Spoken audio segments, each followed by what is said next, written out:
جرم کی انتہا کا نام قیامت ہے. جب زمین کپ کپائے گی، آسمان تھر تھرائے گا، پہاڑ ریزہ ہو جائیں گے، پانیوں میں آگ لگ جائے گی، چیدار بھی مر جائیں گے، بے جان بھی مر جائیں گے. اذا السماء انفطرت، آسمان پھٹا. واذا الكواكب انتثرت، ستارے ٹوٹے. واذا البحار فجرت، سمندر ابل پڑے. واذا البحار سجرت، سمندروں میں آگ لگ گئی. واذا الارض مدت، زمین پھیلتی چلی گئی. والقت ما فيها وتخلت، اندر کا باہر، باہر کا اندر. اور واذا الجبال سيرت، پہاڑ ریزہ ریزہ دھنی ہوئی روئی کی طرح اڑا دیے گئے. اور ساری کائنات پر اللہ نے حکم دے دیا موت دے دو. ایسا یہی وقت ہوگا قیامت کا. جب قیامت آئے گی اسی وقت میں وہ ایک دن چھپا ہوا ہے. ایسے ہی سورج نکلے گا، ایسے ہی رات گزشتہ ڈھلے گی. اسی طرح بچے اپنے بستروں سے نکلیں گے، مائیں چولہے گرم کر رہی ہوں گی، باپ دکانوں کو بھاگ رہے ہوں گے، منڈیوں کے تالے کھل رہے ہوں گے، زمینوں میں ہل چل رہے ہوں گے. گندم کا، کپاس کا جو بھی موسم ہوگا اس کا بیج بکھیرا جا رہا ہوگا. ایوان شاہی سج رہے ہوں گے. گجرے باراتیوں، بارات وہ دلہا اور دلہن کے لیے انتظار میں جمع ہو رہی ہوگی، اور ڈھولک اور ڈھول اور یہ سب کچھ اسی طرح جو آج ہوتا ہے وہ ہو رہا ہوگا. ایک دم فَإِذَا جَاءَتِ الطَّامَّةُ الْكُبْرَى فَإِذَا جَاءَتِ الصَّاخَّةُ، ایک آواز آئے گی. میرے نبی نے اتنا نقشہ کھینچا کہ دکاندار نے کپڑا کھولا ہوگا اور وہ میٹر یا گز کے ساتھ اس کو ناپ رہا ہوگا، اور ادھر گاہک نے بٹوا نکال کے جیب سے پیسے نکال کے ان کو گننا شروع کیا ہوگا، اور وہ ناپ کر کینچی ڈالے گا اور وہ پیسے آگے بڑھانے کے لیے ہاتھ آگے کرے گا.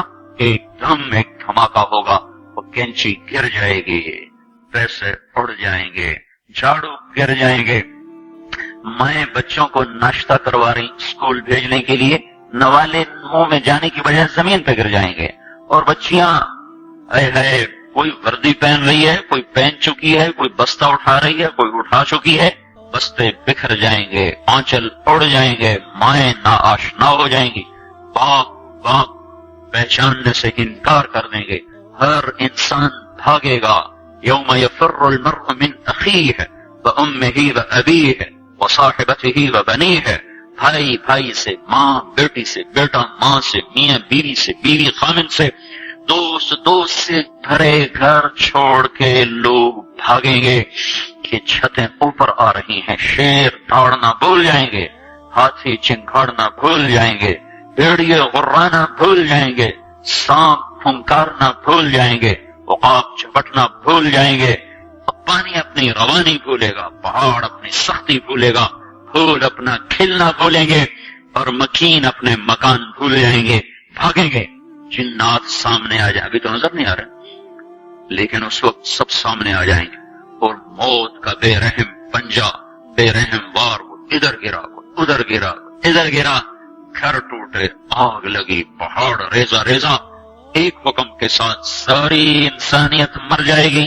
رونے والا کوئی نہ ہوگا، دفن کرنے والا کوئی نہ ہوگا. زمین کی دراڑوں میں غائب ہوتے چلے جائیں گے. پہلا آسمان موت کے دھماکے سے اڑ جائے گا، پھر دوسرا، پھر تیسرا، پھر چوتھا، پھر پانچواں، پھر چھٹا، پھر ساتواں آسمان زیر و زبر. ملک الموت آج پسینے ہو رہا ہے، ہوتا نہیں ویسے ہی کہہ رہا ہوں، پسینے ہو رہا ہے کہ آج کام بہت پڑ گیا ہے. سارے دنیا کی جانداروں کی جان نکالنی ہے.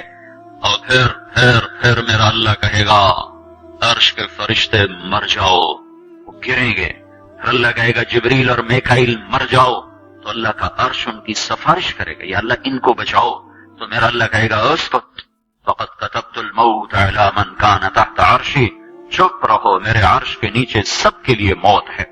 پھر جبریل اور میکائیل مریں گے، پھر اسرافیل مرے گا، پھر اوپر اللہ پوچھے گا کون باقی، تو کپ کپاتی ٹانگوں کے ساتھ، لڑکھڑاتی زبان کے ساتھ وہ کہے گا، وہ ملک الموت کہے گا میرے مولا اوپر تو باقی، نیچے تیرا یہ غلام باقی. تو اللہ کہے گا موت مر جا، تو بھی آج موت کا ذائقہ چکھ.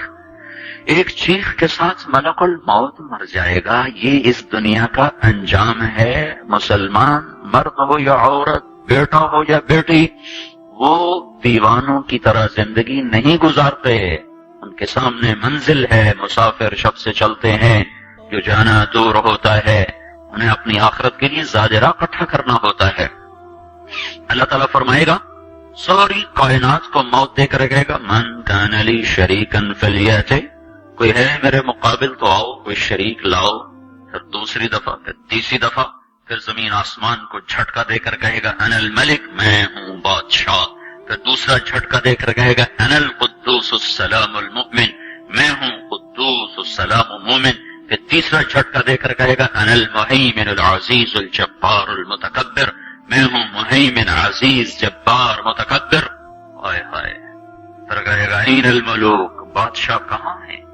این الجبارون، ظالم کہاں ہیں؟ این المتکبرون، بیڑی مار کے چلنے والے، حسن و جمال پہ نخرے دکھانے والے، مال دولت کے غرور میں کسی کو خاطر میں نہ لانے والے کہاں چلے گئے؟ این ہم، این ہم، کہاں ہیں؟ لمن الملک اليوم، آج کس کی بادشاہی ہے؟ کوئی جواب دینے والا نہ ہوگا. تو پھر میرا اللہ کہے گا للہ الواحد القہار، آج اکیلے اللہ کی بادشاہی ہے. انی بدأت بالدنیا ولم تکن شیئا وانا الذی اعیدها. میرے بندو اور بندیو، تم کچھ نہ تھے، میں نے تمہیں بنایا، پھر میں نے اسی طرح تمہیں مار دیا، اب میں تمہیں دوبارہ زندہ کروں گا. ایک ایک کو جنت میں جانا ہے اور ایک کو آگ کے شعلوں میں جلنا ہے. نہ آگ میں جانے والے مر سکتے ہیں، نہ جنت میں جانے والے مر سکتے ہیں. اس وقت کا انتظار کرو، پھر وہ وقت آ جائے گا. پھر کیا ہوگا؟ فَإِنَّمَا هِيَ زَجْرَةٌ وَاحِدَةٌ، ایک آواز آئے گی. پھر کیا ہوگا؟ فَإِذَا هُمْ بِالسَّاهِرَةِ، پھر سارے فیصل آباد کی زمین سے نکل کے کھڑے ہو جائیں گے. پھر کیا ہوگا؟ فَتَأْتُونَ أَفْوَاجًا، پھر ان کو میدان محشر کی طرف کھینچا جائے گا. تین طرح کے لوگ ہوں گے. ایک وہ ہوں گے جو سواریوں پہ چل کے جا رہے ہوں گے، ایک وہ ہوں گے جو پیدل جا رہے ہوں گے، ایک وہ ہوں گے جو سر کے بل چل کے جا رہے ہوں گے. ملک شام سینٹر ہے روز محشر کا. یہاں سے ملک شام کوئی 2000 کلومیٹر کا فاصلہ ہے. یہ پاؤں پہ چل کے بھی جائیں تو چھالے پڑ جائیں. جو سر کے بل چل کے جائیں گے ان کے ساتھ کیا ہوگا؟ صحابہ نے عرض کی یا رسول اللہ وہ سر کے بل کیسے چلیں گے؟ تو آپ نے فرمایا جس اللہ نے ان کو پاؤں پہ چلایا وہی ان کو سر پہ چلائے گا. قبریں پھٹ رہی ہیں، کچھ لوگ نکلیں گے تو قرآن کہتا ہے وہ اٹھتے کہیں گے یا ویلنا من بعثنا من مرقدنا، ہائے ہمیں قبروں سے کس نے اٹھا دیا. دوسرے کیا کہیں گے؟ هذا ما وعد الرحمن وصدق المرسلون، تم ہمارا دنیا میں مذاق اڑاتے تھے نا، بڑے آئے نیک پاک، بڑے آئے حاجی نمازی، بڑی آئی پردہ دار، بڑی آئی تسبیح پڑھنے والی، جو ہوگا دیکھا جائے گا، جو ہوگا دیکھا جائے گا. آج دیکھو، آج وہی دن ہے جو ہم تمہیں بتایا کرتے تھے اور تم ہمارا مذاق اڑایا کرتے تھے. یہ وہ دن آ گیا جس کا اللہ نے وعدہ کیا تھا اور نبیوں نے سچی خبر دی تھی.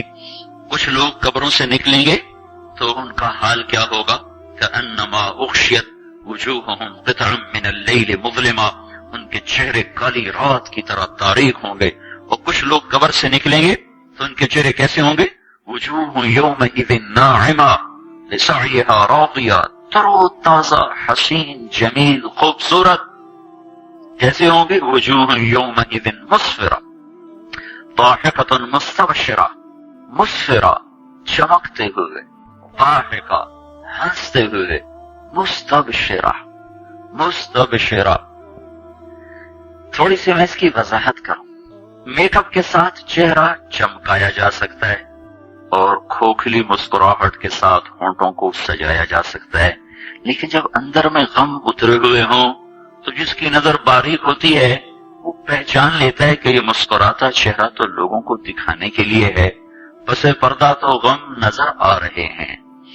جس مرد عورت کے اندر میں خوشیاں اتر جائیں اور اندر سے وہ خوش ہو، اس کو عربی زبان میں کہتے ہیں استبشار، بشرا، آداب. یا بشرا ھذا غلام، جو یوسف علیہ السلام کے نکالنے والے نے نعرہ لگایا تھا، یا بشرا۔ جب خوشی اندر سے پھوٹتی ہے تو اس کو بشرا کہتے ہیں۔ اس اندر کی خوشی کے ساتھ جو چہرے پر کیفیت پیدا ہوتی ہے وہ کیفیت ہے مستبشرہ۔ تو میرا اللہ یوں بتا رہا ہے کہ میں ان کے چہرے کیسے بناؤں گا؟ مسفرہ، چمکتے ہوئے، حسن و جمال ایسا کہ آنکھ ٹک نہ سکے۔ اور کیسے ہوں گے؟ ضاحکہ، ہنستے ہوئے۔ اور کیسے ہوں گے؟ ان کے اندر سے خوشیاں پھوٹ پھوٹ کے ان کے رومے رومے سے وہ ایسے نظر آئیں گی جیسے برسات کی بارش چاروں طرف چھا جاتی ہے اور فضا کو گھیر لیتی ہے، اس طرح خوشیوں نے ان کو گھیرا ہوا ہوگا۔ ان کے انداز ہی اور ہوں گے، ضاحکۃ مستبشرہ۔ دوسرے کیسے ہوں گے؟ ووجوہ یومئذ علیہا غبرہ ترہقھا قطرہ۔ کچھ چہرے ایسے ہوں گے، یہاں میک اپ ہوتا ہے نا، سرخ سرخ چیزیں ملا کر ایک رنگ بنایا جاتا ہے، اور نافرمانوں کے لیے تارکول، آپ نے دیکھا ہوگا سڑک پہ تارکول بچھائی جاتی ہے، لک جس کو ہم کہتے ہیں اپنی زبان، وہ ان کے چہروں پر پینٹ کر دی جائے گی اور اس کے اوپر پھر مٹی مل دی جائے گی۔ قطرہ ترہقھا قطرہ، غبرہ ترہقھا قطرہ، تارکول کا پینٹ کر کے اوپر مٹی ڈال دی جائے گی تو اور زیادہ بدنما ہو جائیں گے، بدصورت ہو جائیں گے۔ جو عورت جتنا یہاں پردے کے ساتھ زندگی گزارے گی، جو لڑکی جتنی پردے کے ساتھ یہاں زندگی گزارے گی، قیامت کے دن اتنا ہی اس کا حسن چمکتا چلا جائے گا۔ جو جتنی یہاں پردے سے آزاد ہوگی، قیامت کے دن اتنا ہی اس کے اوپر تنگیوں کا اور مصیبتوں کا اور پریشانیوں کا دروازہ کھول دیا جائے گا۔ یہ قبر سے نکلنے کا منظر ہے۔ آگے چلو تو اللہ تعالیٰ کسی کے دائیں ہاتھ میں کتاب دے گا، اس کا پیپر سیدھے ہاتھ میں آئے گا، یہ کامیابی کی علامت۔ وہ کہے گا ہاؤم اقرؤوا کتابیہ، آؤ میرا پیپر پڑھو۔ کسی کے الٹے ہاتھ میں آئے گا، وہ کہے گا یا لیتنی لم اوت کتابیہ، ہائے میں مر گیا، میرے ہاتھ میں یہ پیپر کیوں آ گیا، ارے موت آ جا مجھے ختم کر دے، پر موت مر گئی، موت آ نہیں سکتی۔ جس کے سیدھے ہاتھ میں ہے وہ نعرے لگا رہا ہاؤم اقرؤوا کتابیہ، لوگو آ جاؤ آ جاؤ، دیکھو میں پاس ہو گیا، مجھے ڈگری مل گئی، جنت کی مل گئی، کامیابی کی مل گئی۔ تو لوگ اس سے کہیں گے تو کیسے پاس ہو گیا؟ وہ کہے گا انی ظننت انی ملاق حسابیہ، مجھے یقین تھا میرا اللہ میرا حساب لے گا، میں اپنے پیپر کی تیاری کرتا رہا۔ اوپر سے اللہ تعالیٰ فرمائیں گے فَهُوَ فِي عِيشَةٍ رَاضِيَةٍ فِي جَنَّةٍ عَالِيَةٍ قُطُوفُهَا دَانِيَةٌ كُلُوا وَاشْرَبُوا هَنِيئًا بِمَا أَسْلَفْتُمْ فِي الْأَيَّامِ الْخَالِيَةِ۔ میرے بندے کو پاک زندگی مبارک ہو، خوبصورت زندگی مبارک ہو۔ دیکھو میری عزیزو، وہ بھی کوئی زندگی ہے جہاں لوگ مر جاتے ہوں، وہ بھی کوئی جوانی ہے جسے بڑھاپا کھا جاتا ہو، اور وہ بھی کوئی خوشیاں ہیں جو غموں کی نظر ہو جائیں، اور وہ بھی کوئی گھر ہیں جنہیں چھوڑ کر لوگ جا کے مٹی کی چادر اوڑھ کے زیر زمین منو مٹی تلے جا کے سو جائیں۔ یہ سب کچھ ایسے ہی نظر کا فریب ہے۔ سمجھدار، عقل مند، بچہ بچی، مرد عورت وہ ہے جو اپنے اللہ کو راضی کرے، اپنی آخرت کے لیے تیاری کرے۔ اللہ تعالیٰ نے جنت میں ایک فرشتہ پیدا کیا، جس دن وہ فرشتہ پیدا ہوا ہے اس دن سے آج تک وہ جنت والوں کے لیے زیور بنا رہا ہے۔ تمہارے سارے شوق اللہ آگے پورے کر دے گا، اور وہ سانچے جن سانچوں میں وہ زیور ڈھالا جا رہا ہے، وہ سانچہ سورج کو دکھائیں تو سورج نظر نہ آئے تو وہ زیور کیسا ہوگا جو اللہ اپنے بندیوں کو پہنائے گا۔ وحلوا أساور من فضة يحلون فيها من أساور من ذهب ويلبسون ثيابا خضرا، سونے کے کنگن، سبز ریشم کے جوڑے جن کا تانا بانا اللہ تعالیٰ کے امر کن سے نور کے دھاگے سے بنایا جائے گا، اور وہ 100 جوڑے بھی پہن لے تو اس کا کوئی وزن نہ ہوگا۔ یہاں ایک ویسکوٹ ہی پہن لو تو اس کا بھی وزن محسوس ہوتا ہے، وہاں 100 جوڑے بھی پہنو گے تو اس کا وزن کوئی نہ ہوگا، ہر جوڑے کا رنگ روپ دوسرے سے جدا ہوگا۔ اب لو زندگی کا مزہ، موت مر گئی سدا زندہ رہو، بڑھاپے چلے گئے سدا جوان رہو، بیماریاں چلی گئیں سدا صحت مند رہو، فقر غربت چلی گئی سدا مالدار رہو، اور کھانے کی لذتیں اٹھاؤ، پاخانہ ختم کر دیا گیا، پینے کی لذت اٹھاؤ، پیشاب ختم کر دیا گیا، جتنا کھا لے بہانہ نہیں، جتنا پی لے پیشاب نہیں، اور پینے کے 3 محفلیں میرے اللہ نے لگائی ہیں. ان الابرار یشربون من کاس کان مزاجها کافورا. ایک جنت کا درجہ ہے جہاں جنتی مرد عورت خود جنت کی شراب سرائیوں سے کنڈیل کر گلاس میں ڈال ڈال کے پیئیں گے. ایک اس سے اوپر کلاس ہے جو اعلیٰ درجے کے لوگ ہیں. یسقون فیہا کأسا کان مزاجها زنجبیلا. جہاں وہ بیٹھے ہوئے ہوں گے میاں بیوی، بھائی بہن، مرد عورت، دوست سہیلیاں، اور ان کے لیے خدام آئیں گے اور ان کو ڈال ڈال کے پیش کریں گے، اور ان کے لیے تشتریوں میں دھر کے ان کو آگے دیا جائے گا. ان کو پیش کرنے والے غلام ہوں گے. ایک درجہ سب سے اعلیٰ ہے جو VVIP لوگ جن کو کہا جاتا ہے دنیا کے، آخرت کے VVIP لوگ انتہائی اسپیشل، جنت الفردوس کے خاص مرد عورت، جہاں سقاہم ربہم شرابا طہورا، جہاں اللہ خود اپنے ہاتھوں سے جام بھر کے پلائے گا. کاش تمہیں یہ شوق لگ جائے تم فاطمہ کی بیٹیاں بن کے زندگی گزارو، مغرب کی بیٹی مت بنو. مغرب ننگا ہو گیا ہے، اس نے اپنی تہذیب کو گنوا دیا ہے.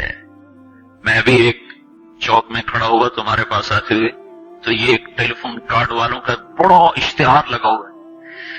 وہ لڑکیوں کے ناچنے کی تصویریں تو ہوتی تھیں، ایک بوڑھی عورت کے ناچنے کی بھی تصویر لگی ہوئی ہے. عورت اتنی بے قیمت ہو جائے گی. میری بچیوں یہ آزادی نہیں ہے، اللہ کی قسم.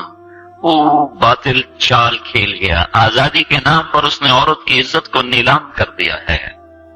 آزادی اس کا نام نہیں ہے کہ ایئر ہوسٹس بن کے 300 مسافروں کی 8 گھنٹے خدمت کرے، ہر ہوسناک نظر اس کا طواف کرے، کوئی اس کو کسی نظر سے دیکھے، کوئی کسی نظر سے دیکھے، کبھی کسی سے ٹکرائے، کبھی کسی سے ٹکرائے.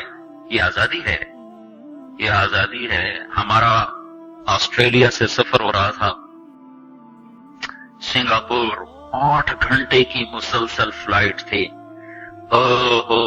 بڑا جمبو جہاز، اور وہ لڑکیاں ادھر بھاگ رہی ادھر بھاگ رہی. ایک مجھے وہاں خیال آیا. دوسری دفعہ ہمارا سفر نیو یارک سے تھا. نیو یارک سے ہم چلے اور قاہرہ ہم اترے. قاہرہ 11 گھنٹے کا مسلسل جہاز کا سفر، مسلسل 11 گھنٹے ایک ٹانگ پہ کھڑے ہو کے لڑکیاں بھاگ رہی، وہ لڑکے ایئر ہوسٹس بھاگ رہی ہیں، اور اس کے ساتھ 300-350 کا مسافر جہاز ہے. ہر نظر ان کو طواف بھی کرتی ہے، بلاتی بھی ہے، پکارتی بھی ہے. یہ پاگل دنیا، اس کا نام آزادی کہتی ہے. اور ایک لڑکی گھر بیٹھ کر اپنے خامد کی خدمت کرتی ہے، اپنے بچوں کو پالتی ہے، اور اس کا خامد اس کو باہر سے کما کے لا کے دیتا ہے اور اسے گھر میں عزت کے ساتھ رکھتا ہے. اس کا نام غلامی رکھا، اس کا نام آزادی رکھا. ہوٹل میں وہ چائے سرو کر رہی ہے، یہ آزادی ہے. اور وہ کاؤنٹر پہ جنرل سٹور پر 8 گھنٹے کھڑے ہو کر وہ سارا دن تھکن سے چور ہو جاتی ہے. پھر اس نے گھر جا کے کھانا خود تیار کرنا ہے. وہ گھر میں اس کا خامن کوئی نہیں بیٹھا، وہ بوائے فرینڈ ہے. وہ آج اس کے ساتھ ہے، کل کسی اور کے ساتھ ہوگا. ایک ڈرامہ رائٹر تھے اشفاق احمد خان رحمت اللہ علیہ، میری ان سے اچھی دوستی تھی. تو جب ایک دفعہ ہماری ان سے ملاقات ہوئی، جنید جمشید نے ان دنوں تازہ تازہ گانا چھوڑا تھا، توبہ کی تھی. تو وہ ابرار مجھے ملنے کے لیے، ابرار جو آج کل گانے کا، وہ مجھے ملنے کے لیے آئے. تو ہم ایک گھر میں تھے. تو وہ اشفاق صاحب کہنے لگے کہ میں اس تبلیغ کے کام سے متاثر ہوا انگلینڈ میں، کہ ہم ایک پارک میں بیٹھے تھے، ایک جماعت آئی تبلیغ والوں کی، انہوں نے آ کے مغرب کی اذان دی، نماز شروع کر دی. 15-16 لڑکیاں وہاں کھڑی تھی. ایک نماز ختم ہوئی تو لڑکیاں آگے بڑھی، تو میں نے اپنی بیوی سے کہا چلو ہم بھی چل کے سنیں یہ کیا کہتے ہیں. تو جب وہ پہنچے ہم وہاں، تو وہ لڑکی نماز پڑھانے والے سے کہہ رہی تھی آپ انگلش جانتے ہیں؟ اس نے کہا جانتا ہوں. کہا آپ نے کیا کیا ہے؟ کہا ہم نے عبادت کی ہے. اس لڑکی نے کہا آج تو اتوار نہیں. انہوں نے کہا ہم دن میں 5 دفعہ پڑھتے ہیں. 5 دفعہ. مجھے نہیں پتا ان بچیوں میں کتنی ہیں جو 5 دفعہ نماز پڑھتی ہیں، شاید کمی ہوں گی. اللہ کرے تم سب کو یہ دولت نصیب ہو جائے. یاد رکھنا، سجدوں میں سر رکھے بغیر نہ کبھی کسی نے اللہ کو پایا نہ پا سکتا ہے، اور سجدوں میں آنسو بہائے بغیر نہ کبھی کسی نے دل کی دولت کو سمیٹا ہے نہ کوئی سمیٹ سکتا ہے. یہ دل کا چین و سکون میرے اللہ کی قسم پیشانی کو زمین پر رگڑنے میں ہے اور اس پیشانی پر آنسو بہانے میں ہے۔ باتوں سے بات نکل آتی ہے۔ جنید جمشید 1997 میں سب سے پہلے مجھے ملا، مجھ سے کہنے لگا مولوی صاحب ایک پاکستانی جس گلیمر کو خوابوں میں دیکھتا ہے، جس زندگی کا خواب دیکھتا ہے، وہ زندگی مجھے حاصل ہے۔ میرے پاس دولت بھی ہے، عزت بھی ہے، شہرت بھی ہے، چاروں طرف میری زندگی رقص کرتی ہے، لیکن اس کے باوجود میرے اندر اندھیرا ہے، خلا ہے۔ میں اس کے الفاظ بڑا خوبصورت، کہنے لگا میں وہ کشتی ہوں جس کا کوئی ساحل نہیں۔ اللہ اکبر۔ یہ کیا وجہ ہے؟ مجھ سے کہنا کہ یہ کیا وجہ ہے، ایسا کیوں ہے؟ میری تو ہر خواہش مجھے حاصل ہے۔ اور بالکل یہی بات چند لفظوں کی تبدیلی کے ساتھ مجھے سعید انور نے کہی جب وہ 3 دن کے لیے ہمارے ساتھ نکلا پہلی دفعہ۔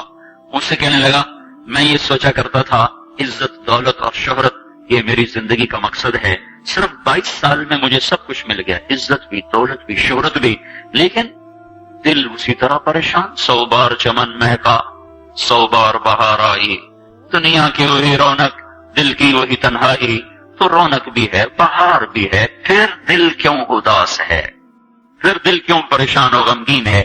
کہ اس سوچ نے مجھے یہ مجبور کر دیا کہ میں نے مقصد کے انتخاب میں غلطی کھائی ہے۔ مقصد کے پانے کے بعد تو آدمی چین میں آتا ہے۔ مجھے اگر عزت، دولت، شہرت میرا مقصد ہے، مجھے مل چکا ہے، پھر مجھے چین کیوں نہیں، پھر مجھے سکون کیوں نہیں؟ تو مجھے پتا چلا کہ نہیں، مقصد زندگی کچھ اور ہے۔ میں کہا شکر کرو تمہیں جلدی پتا چل گیا، بعضے تو زندگی گزار جاتے ہیں اور انہیں موت تک نہیں ہوش رہتا کہ میں کیوں آیا تھا اور میرا کیا مقصد تھا۔ جو لوٹ آئے کچھ کہنا نہیں، بس دیکھنا انہیں غور سے، جنہیں منزلوں پہ خبر ہوئی کہ یہ راستہ کوئی اور تھا، چل چل تھک گئے، جب آگے پہنچے تو دیکھو غلط جگہ آ گئے۔ واپس مڑنے کا وقت ختم ہو چکا ہے، شام ہو چکی ہے، اندھیرے چھا چکے ہیں، اب واپس مڑنے کا راستہ نہیں ہے۔ شکر کرو کہ اللہ تعالیٰ نے ہمیں ایمان کی دولت عطا فرمائی، اور تم 22 سال کی، تم جلدی 30 برس کی عمر میں ہی تمہیں ہوش آ گیا کہ نہیں میری زندگی کا مقصد کوئی اور ہے۔ اس نوجوان نے کہا ہم دن میں 5 نمازیں پڑھو۔ اس لڑکی نے کہا یہ تو بہت زیادہ ہے۔ تو اس نوجوان نے کہا لمبی کر بات ہو جائے گی، آخری بات بتاتا ہوں۔ تو جب وہ بات ختم ہو گئی تو اس لڑکی نے آگے ہاتھ بڑھایا کہ اچھا خدا حافظ۔ تو اس نوجوان نے کہا میں آپ کو یہ ہاتھ نہیں لگا سکتا۔ اس لڑکی نے کہا کیوں؟ کہا یہ ہاتھ میری بیوی کی امانت ہے، یہ صرف اسی کو چھو سکتا ہے اور کسی کو نہیں چھو سکتا۔ تو لڑکی کھڑی تھی، اس کی چیخ نکلی اور زمین پہ گر گئی اور اس کی ہچکیاں لگ گئی اور وہ پھوٹ پھوٹ کے رونے لگی اور کہنے لگی وہ لڑکی کتنی خوش قسمت ہے جس کے تم خامند ہو، کاش یورپ کے مرد بھی ایسے ہوتے۔ اور روتی ہوئی، آنسو بہاتی ہوئے اٹھ کے چل دی۔ تو اشفاق مرحوم کہنے لگے میں نے اپنی بیوی سے کہا بانو آج وہ تبلیغ ہوئی ہے کہ لاکھوں کتابیں چھپ کر بھی وہ پیغام نہ پہنچتا جو یہ لڑکا اپنے عمل سے پہنچا گیا۔ تو ہمیں ایک زندگی کا میرے عزیزوں مقصد ملا ہے، اللہ ہماری منزل ہے، ہم اللہ کو سامنے رکھ کے زندگی گزارنے والے ہیں، ہم آزاد نہیں ہیں، ہمیں اللہ دیکھ رہا ہے، ہماری اللہ سن رہا ہے، اللہ ہمارے ساتھ ہے، اندھیرے میں، اجالے میں، تنہائی میں، کسی سے بھی چھپ جاؤ اللہ سے نہیں چھپ سکتے۔ تیاری کرتے ہوئے زندگی گزارنا یہ کامیاب زندگی ہے۔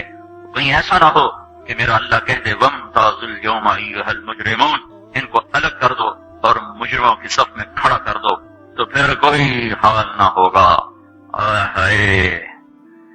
اللہ کے نبی نے کہا کتنی عورتیں ہوں گی جن کو سر کے بالوں سے فرشتے پکڑ کے گھسیٹ رہے ہوں گے اور وہ کہیں گی ہائے ہمیں بچا لو، ہائے ہمیں بچا لو۔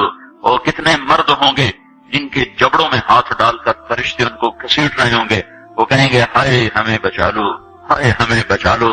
تو اس وقت اللہ کہے گا اولم نعمرکم ما یتذکر فیہ من تذکر وجاءکم النذیر، میرے بندے یہ چند آنسو دنیا میں بہا لیتا، جو آج تو کر رہا ہے دہائیاں دے رہا ہے یہ تو دنیا میں دے لیتا، تو آج اپنے رب کی رحمت کو دیکھتا۔ تجھے بتانے والے بھی آئے تھے، تمہیں سمجھانے والے بھی آئے تھے، لیکن تو مذاق اڑاتا رہا، تو ان کے ساتھ مستیاں کرتا رہا۔ آج دیکھ ایمان والے کتنے اونچے جا رہے ہیں، جنہوں نے مجھے راضی کیا وہ کتنی بلندیوں کا سفر کر رہے ہیں، اور ان کے ساتھ میں کیا کرنے لگا ہوں۔ یہ کامیابی اس کو ملے گی جو اپنا سب کچھ اپنے اللہ پر لگا دے گا، وہ اپنا سب کچھ اللہ کے محبوب صلی اللہ تعالی علیہ وسلم کے طریقے پر لگا دے گا۔ یہ کامیابیاں اس کا مقدر ہیں۔ یہ زندگی چند روزہ ہے، اور آج ایک سیلاب ہے میری عزیز و مغرب کی تہذیب کا۔ انٹرنیٹ نے اور اس ٹی وی نے اور اس میڈیا نے ہم سے ہمارا سب کچھ چھین لیا ہے، سب کچھ ہمارا چلا گیا ہے، اور سوائے اچھل کود کے، کھیل کود کے، اور زندگی کا کی کوئی منزل نہیں رہی۔ میں آپ سب کے سامنے میں یہ درخواست کرتا ہوں کہ اپنی زندگی کی منزل طے کرو۔ پہلے یہ سوچو اور سمجھو کہ یہ صبح، یہ شام، یہ دن، یہ رات، یہ جو گزر رہے ہیں مجھے کہاں لے جا رہے ہیں، میرا سفر کدھر کا ہے، میں کہاں جا رہی ہوں، میری آخری منزل کیا ہے۔ اس کے مطابق اپنی زندگی کی ترتیب بناؤ۔ میرے آپ کے نبی نے فرمایا، الکیس من دان نفسہ وعمل لما بعد الموت۔ سمجھدار وہ نہیں جو مشہور ہو جائے، جو عزت اور دولت کو اکٹھا کرے، سمجھدار وہ ہے جو اپنی آخرت کا سامان تیار کرے اور اپنی موت کی تیاری کرے۔ اس پر جو جم جائے گا وہ دنیا اور آخرت میں کامیاب ہے، جو اس سے ہٹ جائے گا وہ ہلاک و برباد ہے۔ فرعون جیسا ظالم بادشاہ جس نے بچے ذبح کر دیے، اس کے دربار میں اس کے بیٹی کی ایک خادمہ تھی، باندھی تھی، اس نے چپ کے کلمہ پڑھ لیا، وہ مسلمان ہو گئی، وہ ایمان لے آئی۔ ایمان ایسی دولت ہے جو چھپے نہیں چھپتا، وہ نظر آتا ہے، جہاں نظر آتا ہے وہاں روشنیاں پھیل جاتی۔ میں جب سے کالج چھوڑا میں کبھی ہوٹلوں میں نہیں گیا۔ یہ 5 اسٹار ہوٹل کا اس وقت ہم جایا کرتے تھے جب کوئی وہاں جانے کا نام نہیں لیا کرتا تھا۔ چھوٹی عمر میں لاہور چلے گئے، ماں باپ جیب میں پیسے ڈال دیتے تھے، وہ سمجھتے تھے پڑھ رہے ہیں، ہم کچھ اور کاموں میں ہوتے تھے۔ تو پھر اس کے بعد میں زندگی میں پہلی دفعہ گیا، تو ہمارے ایک دوست تھے، ان کی بیٹی کی شادی تھی، تو میں کبھی نہیں جاتا ایسے موقعوں پر اس قسم کی جگہ پر، لیکن اس نے میری اتنی منت کی کہ میں شرمندہ ہی ہو گیا۔ میں نے کہا اچھا بھائی میں آ جاؤں گا، اور پھر اس نے مجھے تسلی دلائی کہ وہاں سارا الگ الگ ہے، عورتوں کا انتظام الگ ہے، مردوں کا الگ ہے، PC لاہور میں۔ تو میں نے کوئی 30-32 برس کے بعد اس ہوٹل میں قدم رکھا، ماضی کے دھندلکوں میں جھانکتے کتنی صبحیں کتنی شامیں وہاں گزری ہوئی تھیں غفلت کی۔ تو میں جب وہاں سے نکلنے لگا کھانے کے بعد، تو عورتیں نکل رہی تھیں، اکثر بے پرد تھیں، تو وہاں گیلری میں مجھے کسی نے روک لیا، مجھ سے بات کرنے لگ گیا، میں کھڑا ہو گیا، دائیں بائیں کچھ اور عورتیں کھڑی تھی، اتنے میں سب کی نظر پیچھے لگی، عورتوں کی بھی مردوں کی۔ تو مجھے سمجھ میں نہیں آیا کہ یہ نظریں پیچھے کیوں اٹھ رہی۔ کیا دیکھا، میرے قریب سے ایک خاتون گزری جو سر سے لے کر پاؤں تک مکمل برقعے میں، ہاتھوں پہ بھی دستانے تھے اور پاؤں میں جرابیں تھیں، اور ایک بالکل سادہ سا برقع انہوں نے پہنا ہوا تھا۔ جب وہ گزری ہے تو ایک دم سناٹا چھا گیا، سارے عورتوں پر بھی سارے مردوں پر بھی۔ تو مجھے اس وقت خیال آیا کہ یہ حق ہے، یہ سورج جب چمکتا ہے تو ہر ایک کو اس کی روشنی نظر آتی ہے۔ وہ عورت اتنے اعتماد سے گزری، ورنہ ایسے ماحول میں تو جنہوں نے پردے کیے ہوتے ہیں وہ پردے اتار دیتے، سر سے دوپٹے اتار دیتے، وہ اس میں اس طرح گزری، اوہو، سب کی نظریں شرم و حیا سے جھک گئیں۔ وہ عورتیں جن کے دوپٹے کہیں جا رہے تھے ان کی بھی نظریں شرم و حیا کی وجہ سے جھک گئیں۔ یہ مسلمان عورت کی پہچان ہے، یہ فاطمہ کی بیٹی ہے، یہ خدیجہ کی بیٹی ہے، یہ مغرب کی ننگی بیٹی نہیں ہے کہ جہاں ماں بیٹی کا تصور ختم کر دیا گیا ہے۔ اب وہ گندگی ہماری طرف پھینکنا چاہتے ہیں، وہ ہمیں یہ گند چاٹنے پر لگانا چاہتے ہیں، اور ہم اللہ کی منت کر رہے ہیں، یا اللہ تو اس نظام کو توڑ دے۔ ہماری تو بے بسی ہے، ہماری بیٹیوں کے سر سے دوپٹے اتر گئے، کپڑے مختصر ہو گئے، عجب حال ہے۔ حیا پتہ نہیں کہاں ہی روٹ کے چلا گیا، نظر ہی نہیں آتا۔ پہاڑوں میں جا کے بھی ڈھونڈا، وہاں بھی نہیں ملا، صحراؤں میں گئے، دریاؤں میں گئے، کہیں نہیں ملا۔ کبھی ایک صفت ہوا کرتی تھی، آج پتہ نہیں کہاں سے ملے گی، کس بازار سے ملے گی، وہ منڈیاں ہی بند ہو گئیں۔ جس قوم کی بچیاں ناچ گانے کو اپنا شعار اور شوق بنا لیں، ان کی نسل سے اب خالد بن ولید نہیں پیدا ہو سکتے، ناچنے والے ہی پیدا ہوں گے۔ محمد بن قاسم نہیں پیدا ہو سکتے، طارق بن زیاد نہیں پیدا ہو سکتے.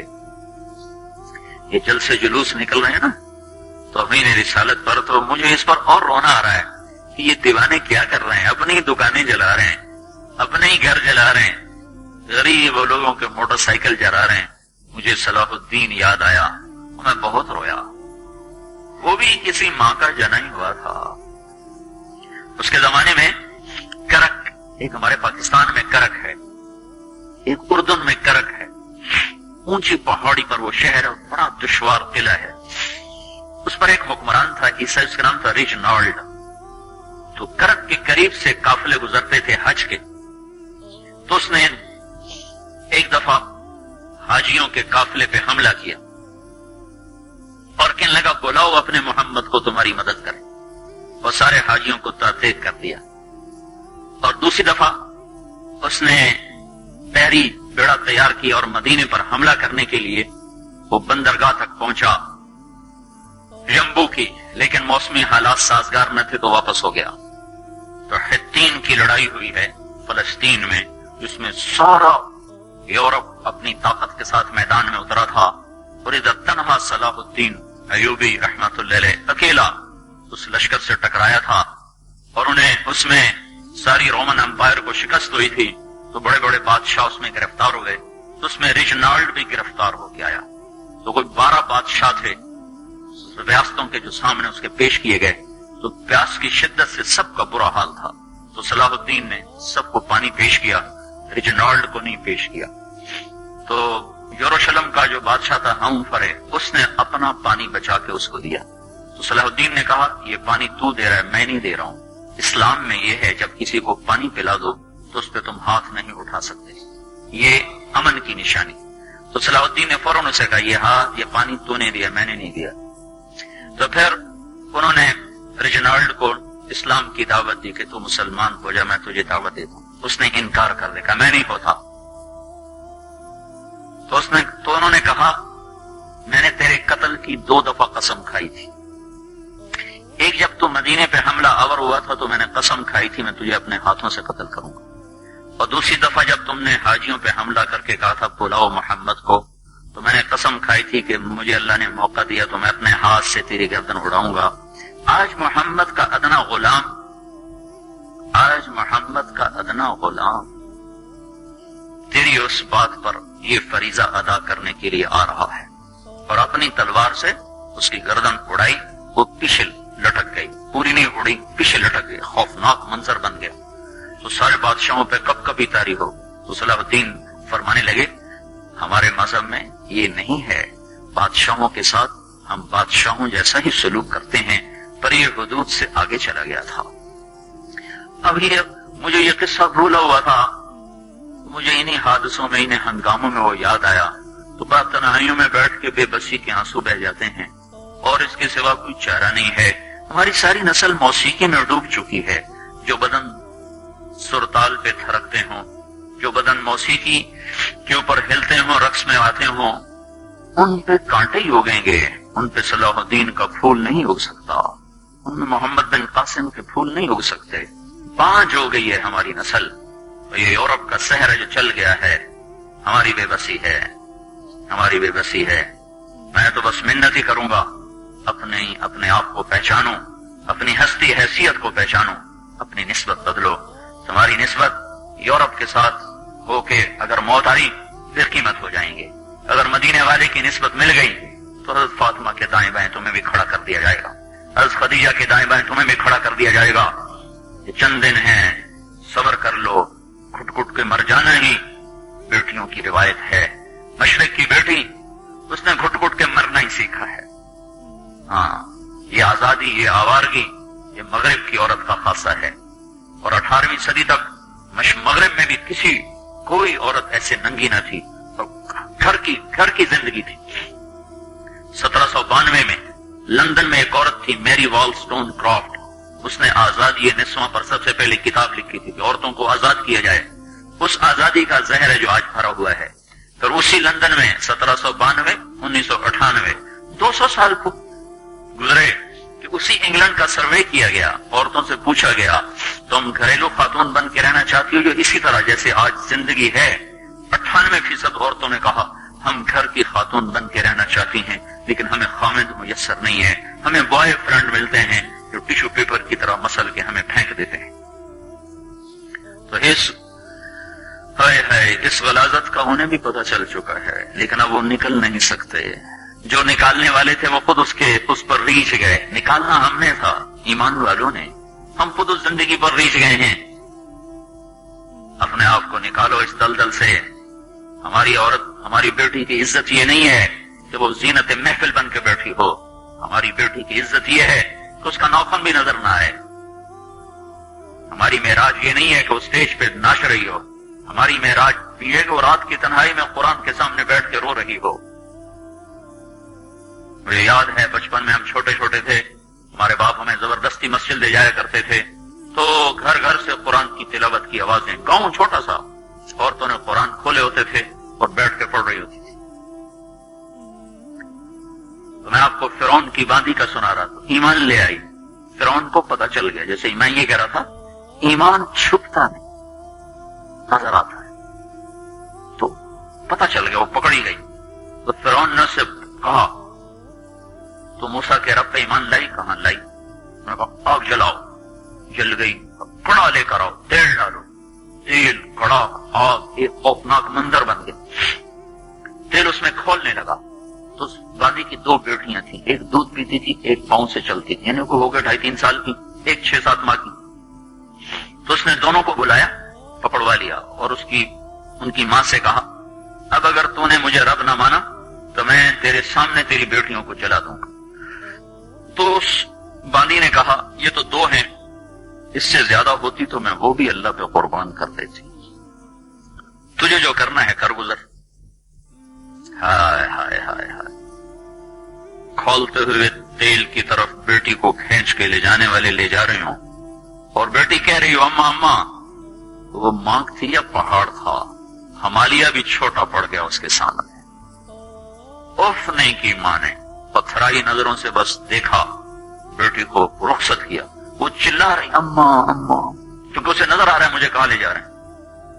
انہوں نے ٹانگوں سے پکڑا، جیسے مچھلی کو تیل میں ڈالتے ہیں ایسے ڈال، ایک دم جل کے راکھ، دھواں بھی نہیں اٹھا۔ تو اس کی ایک کمزور سی چیخ نکلی، تو اللہ تعالیٰ نے ماں کی آنکھوں سے پردہ ہٹا دیا، اور ماں نے اپنی بیٹی کی روح کو نکلتے دیکھا۔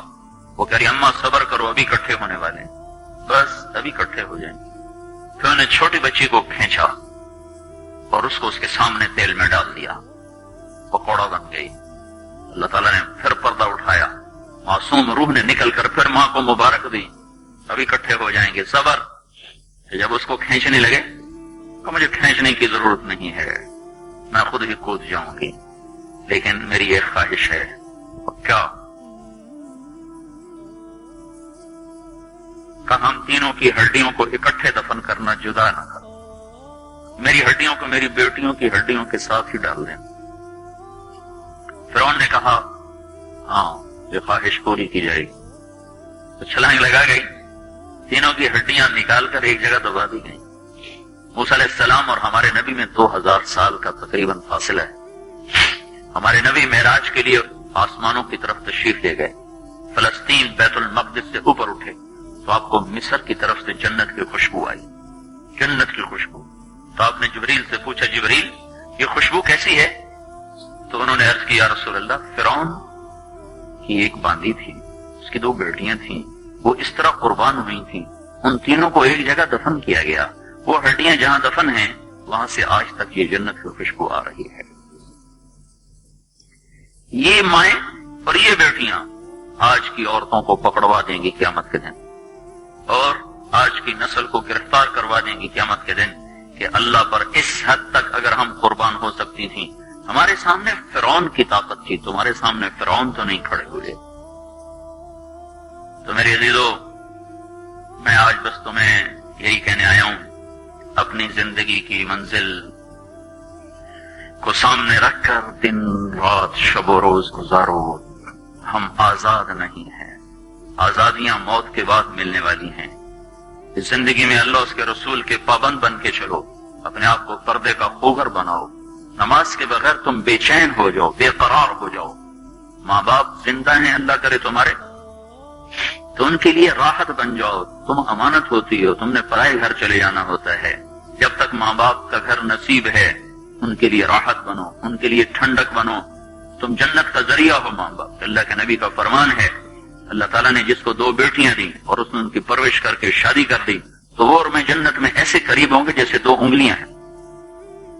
اور اللہ کے نبی کا فرمان ہے، اللہ نے جس کو پہلی بیٹی دی، بیٹی کے بجائے بیٹی دی، اور اس نے برا نہ منایا، خوش ہوا، تو ایک فرشتہ آسمان سے اترتا ہے اور بچی پر اور ماں پر پھیلا دیتا ہے اور یوں کہتا ہے تم دونوں کمزور ہو، جو بھی تم پہ خرچ کرے گا اللہ اس کا ساتھی ہو جائے گا۔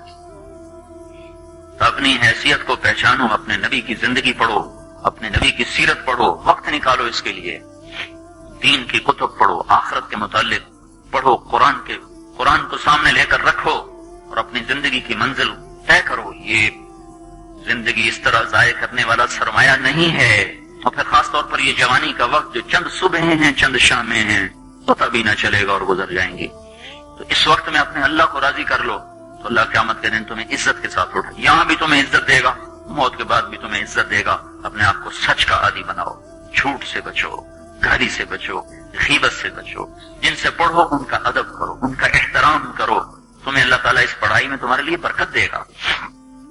جہاں جاؤ گے راحت کا سبب بن جاؤ گی، صبر کرنا سیکھو، سہ جانا سیکھو، زبان کو بند کرنا سیکھو، چپ رہنے میں جو عزت ہے وہ بولنے میں نہیں ہے۔ لقمان علیہ السلام فرمایا کرتے تھے، بیٹا میں چپ رہنے پہ کبھی نہیں پچھتایا، ہمیشہ اپنے بول پہ پچھتایا، ہمیشہ اپنے بول پہ پچھتایا۔ تو میں تم سے یہ چند گزارشات کر رہا ہوں، اپنی زندگی کی ایک منزل بناؤ، وہ اللہ اس کا رسول ہے، اس کے لیے سامان اکٹھا کرو، پتہ نہیں کب بلاوا آ جائے، پتہ نہیں کب اگلے اٹھا کے ہمیں لے جائیں، کوئی ہم سے پوچھا جائے گا، کوئی ہمیں بلانے کے لیے پہلے کال آئے گی، ایک دم آنے والا آئے گا اور اٹھا کے لے جائے گا، پھر ہر رشتہ ناتا ٹوٹ جائے گا، پھر میں ہوں گا اور میرا عمل ہوگا۔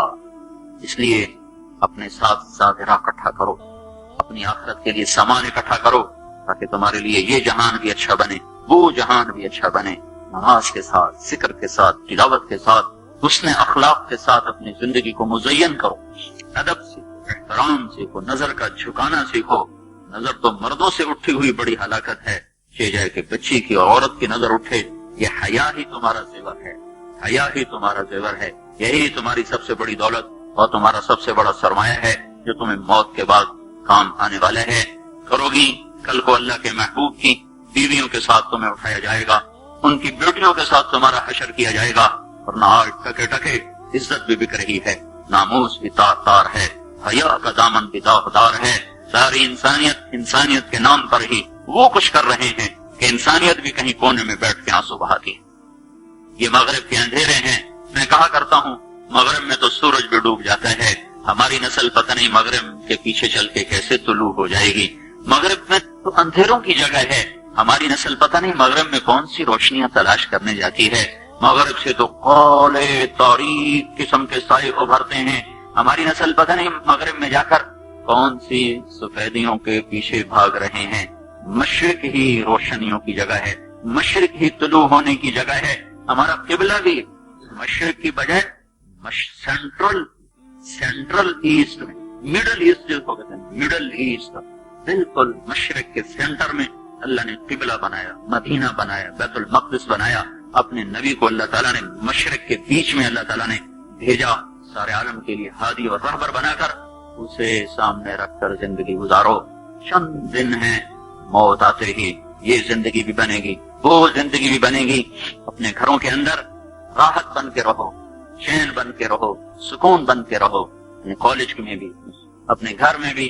جب اللہ تعالیٰ تم دوسرے گھر میں جاؤ تو وہاں بھی ایسے جاؤ کہ ہر ایک تمہارے لیے دعا کرنے والا ہو، ہر ایک تمہارے لیے ہاتھ چولیاں اٹھا کے تمہارے لیے دعا کرنے والا ہو، تو تم راحت بنو گی، چین بنو گی، سکون بنو گی۔ اللہ تعالیٰ ہم سب کو عمل کی